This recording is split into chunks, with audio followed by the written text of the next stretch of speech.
the few, if maybe the only coach in the Junior 10 to take a 5th place team and win the Junior 10 tournament.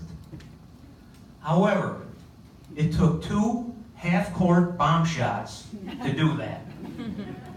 Tanner Rave, this was before they had 3-pointers. So Tanner Rave threw one in at the buzzer from half court and banked it in to beat Malta by 1 point. And the next game, Byron Knudsen did the same thing to put it into overtime, and we beat Waterman at that time in the finals, which, without having 3-point shots, it makes it even more incredible to me. And that was the coolest thing I ever saw. We were obviously very happy.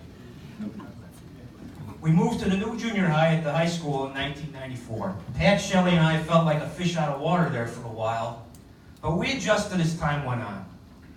Needless to say, we had to adjust to a new paradigm with the leadership of Glenn Posner. All 3 of us started out a little rough with Glenn because we were so used to Mr. Wood and his laid-back attitude. But in time, he became a good friend.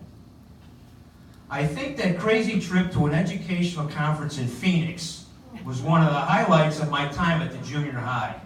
And I know, Chris, you're here, and I know we had a good time that night.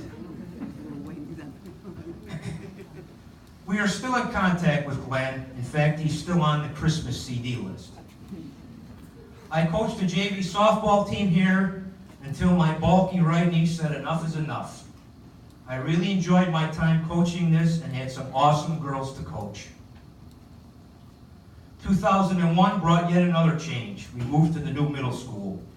It was here that I would finish my teaching career at Salmonac. I went through 4 principals in 11 years. I think there must have been something in the water. Here, there was actually more than one person in the science department as we brought on my now close friend, Mary Kay Cavanaugh. I taught the 8th grade physical science, and she taught the 7th grade life science. In addition, I taught keyboarding, Microsoft Office, and for 2 years, math. So you say, what was my philosophy of teaching?